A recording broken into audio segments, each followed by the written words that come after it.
Hello students, welcome back to our channel Score High to Soar High. In this video we are going to see class 12 physics chapter 1 electrostatics 2-3 mark question and answers. This is the part 3 of this video series. Don't forget to subscribe and share it with your friends. Come on, let us move on to the question. Question number 10. What are the differences between Coulomb force and gravitational force? Coulomb force, it acts in between two charges. Gravitational force, it acts in between two masses. The second point is Coulomb force, it is either an attractive force or a repulsive force. If the two charges are unlike ones, then there exists an attractive force. In other hand, if the two charges are like charges, then there exists a repulsive force. So, it may be an attractive force or a repulsive force depending on the situations. But here, gravitational force, it is an attractive force only. Third point, it depends upon the medium. The force, the Coulomb force depends upon the medium in which the charges are kept. But here it does not depend upon the medium. Next question. An electric dipole is placed in a uniform electric field E. So, an electric dipole is placed in a uniform electric field. Question number 1 is, when does it experience a maximum torque? Question number 2, in which direction does it experience a minimum torque? Now have a closer look at these two diagrams. Here these black colored parallel lines with arrowheads represent electric field. And this red colored line which is marked as plus Q and minus Q, this represents a dipole. So here this dipole is placed perpendicular to the direction of the electric field. So the angle in between the dipole and the electric field is 90 degree.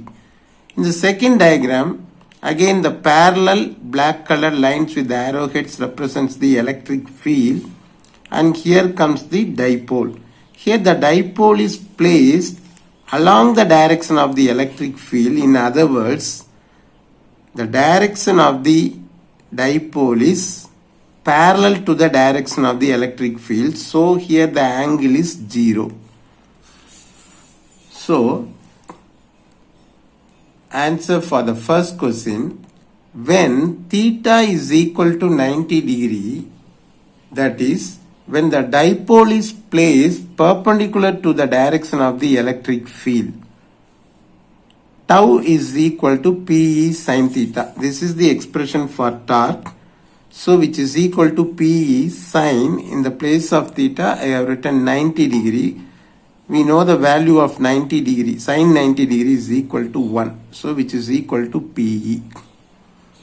So when theta is equal to 90 degree, then the dipole experiences a maximum torque. Second one, when theta is equal to 0 degree, that is when the dipole is placed along the direction of the electric field. Write down the expression for torque, which is nothing but tau is equal to Pe sin theta, which is equal to Pe sin 0. What's the value of sin 0? 0. So altogether the torque becomes 0. This is the minimum torque experience. So when does the dipole experiences a minimum torque? When the angle is theta is equal to 0 degree. In other words, when the dipole is placed along the direction of the electric field. Come on, let us move on to the next question. Question number 12. Define electrostatic potential. It is defined as the work done to bring a unit positive charge from infinity to a point in the electric field. Now let me explain it clearly. Here is a point charge Q. This point charge is a positive one. So around this point charge, what happens? There exists an electric field. So in the electric field that exists around this point charge Q, we choose a point P. Now, what we are going to do is, we are going to bring a unit positive charge from infinity to this point P, which lies in the electric field around this point charge.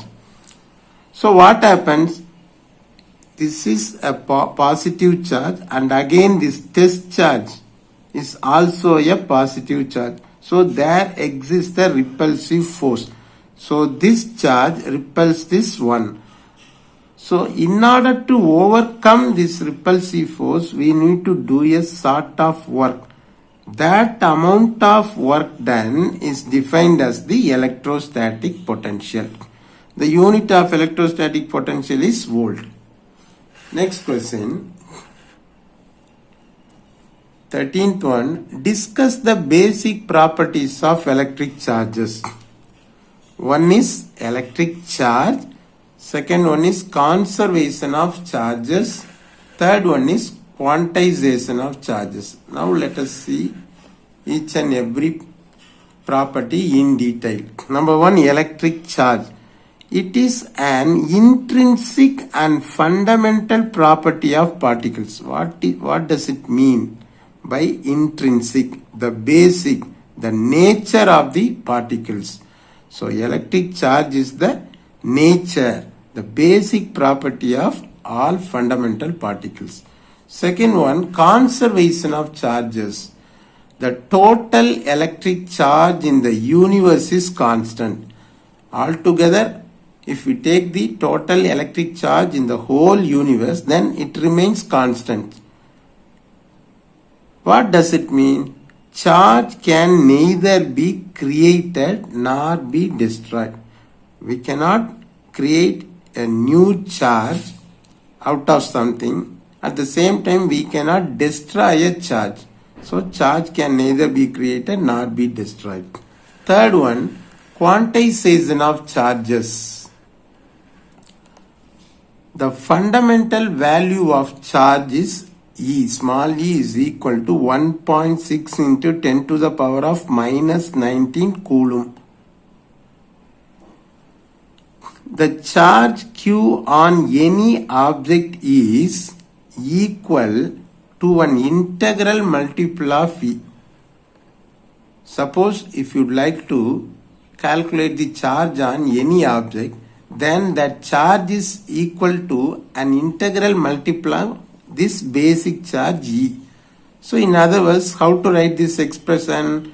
The charge on any object Q is equal to N into E. This property is known as quantization of electric charge. So with this video has come to an end. Let us meet in the next video with another set of questions. Like, share and comment and subscribe our channel and click the bell button for more videos. Thank you.